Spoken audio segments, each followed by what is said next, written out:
Assalamualaikum semua. Perkenalkan, saya Robia Al-Adawiyah. Saya merupakan mahasiswi semester 3 pada Sekolah Tinggi Ilmu Hukum Sumpah Pemuda.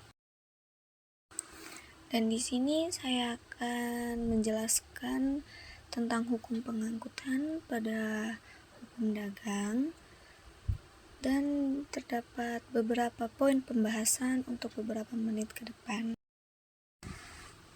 Baiklah, di sini terdapat 3 poin pembahasan yang akan saya jelaskan.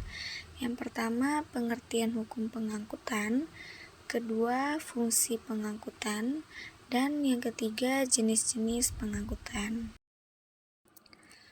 Baiklah, sekarang masuk pada poin pembahasan yang pertama, yaitu pengertian dari hukum pengangkutan. Apa sih hukum pengangkutan itu? Hukum pengangkutan merupakan bagian dari hukum perdata yang mengatur hubungan hukum yang timbul dari kegiatan pengangkutan atau transportasi barang dari penumpang, baik melalui darat, laut, maupun dari udara. Hukum pengangkutan juga mengatur hak dan kewajiban para pihak yang terlibat, yaitu pengangkut dan pengguna jasa atau pengirim barang atau penumpang, serta ketentuan mengenai tanggung jawab atas risiko selama proses pengangkutan. Hukum pengangkutan juga memiliki poin-poin utama. Nah, berikut ini adalah poin-poin utama dalam hukum pengangkutan. Pertama, perjanjian pengangkutan. Kedua, jenis pengangkutan. Ketiga, hak dan kewajiban pengangkut. Keempat, hak dan kewajiban penumpang atau pengirim. Kelima, pertanggungjawaban atau liability. Dan terakhir, asuransi pengangkutan. Di dalam hukum pengangkutan juga terdapat berbagai peraturan mengenai pengangkutan. Yang pertama, Kitab Undang-Undang Hukum Dagang atau KUHD yang mengatur pengangkutan barang melalui laut.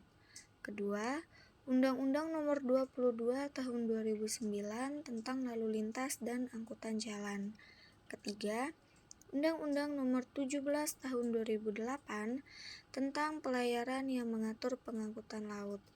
Dan keempat, Undang-Undang Nomor 1 Tahun 2009 tentang penerbangan yang mengatur pengangkutan udara. Sekarang kita masuk pada poin pembahasan yang kedua, yaitu fungsi pengangkutan. Secara garis besar, fungsi pengangkutan dalam hukum dagang dapat dijelaskan sebagai berikut. 1. Mendukung perdagangan antar wilayah. Kedua, meminimalkan risiko dalam perdagangan. Ketiga, meningkatkan efisiensi perdagangan. Dan keempat, menggerakkan ekonomi.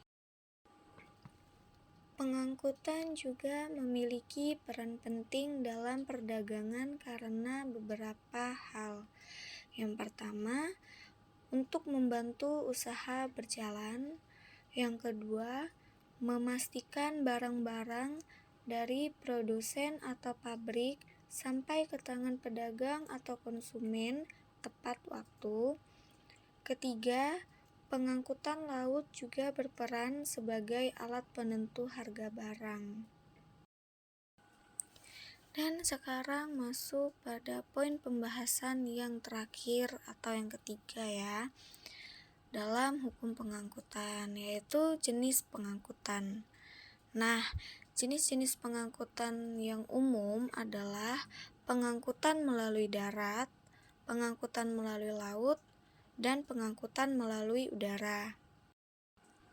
Nah, saat memilih layanan pengangkutan, kamu bisa mempertimbangkan beberapa faktor atau hal seperti apa yang akan kamu ekspor, kemudian dimensi dan berat barang yang akan kamu kirim, kemudian ke negara tujuan pengirimanmu kemana, dan seberapa cepat pengiriman yang akan kamu butuhkan itu. Nah, di sini bisa sama-sama kita lihat terdapat 3 jenis pengangkutan, yaitu melalui darat, melalui laut, dan melalui udara. Yang pertama, melalui darat terdapat truk seperti di gambar yang sedang memuat barang. Yang kedua, terdapat kapal kargo. Dan yang ketiga, melalui udara merupakan pesawat kargo. Dalam hukum dagang, pengangkutan dapat diklasifikasikan berdasarkan jenis alat transportasi yang digunakan, ruang lingkup wilayah pengangkutan, serta sifat barang atau jasa yang akan diangkut.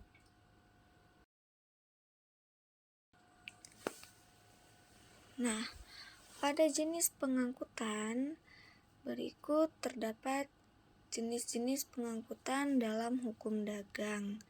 Yang pertama, pengangkutan darat.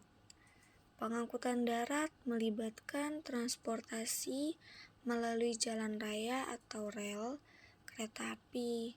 Yang kedua, pengangkutan laut.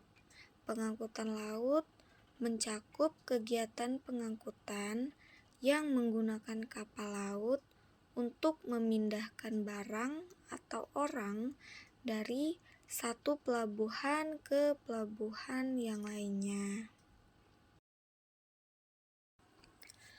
Dan terakhir yaitu pengangkutan udara.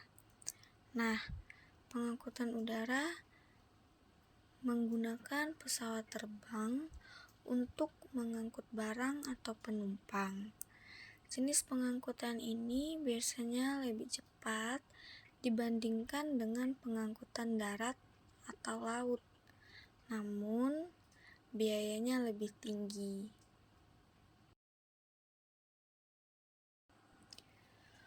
Oke, sekarang ada beberapa pembahasan tambahan yang akan saya tambahkan tentang jasa yang diatur oleh hukum pengangkutan.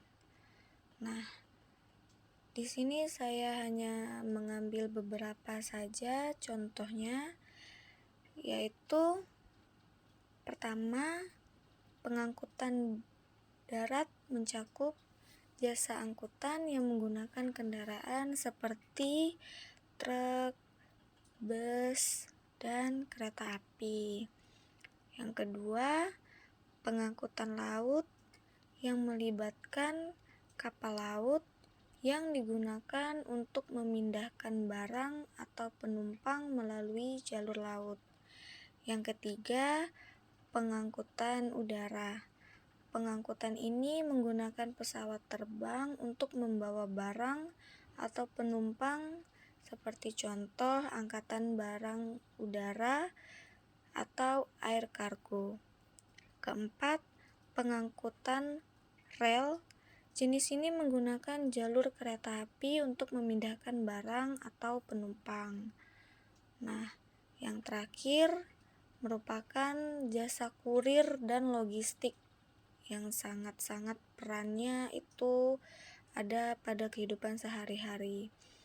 Merupakan jasa yang menyediakan layanan pengiriman paket dan dokumen dalam skala lokal maupun internasional. Oke, baiklah, itu saja yang bisa saya jelaskan pada hukum pengangkutan kali ini. Semoga ini berguna. Jika ada kesalahan kata, saya mohon maaf. Thank you and see you.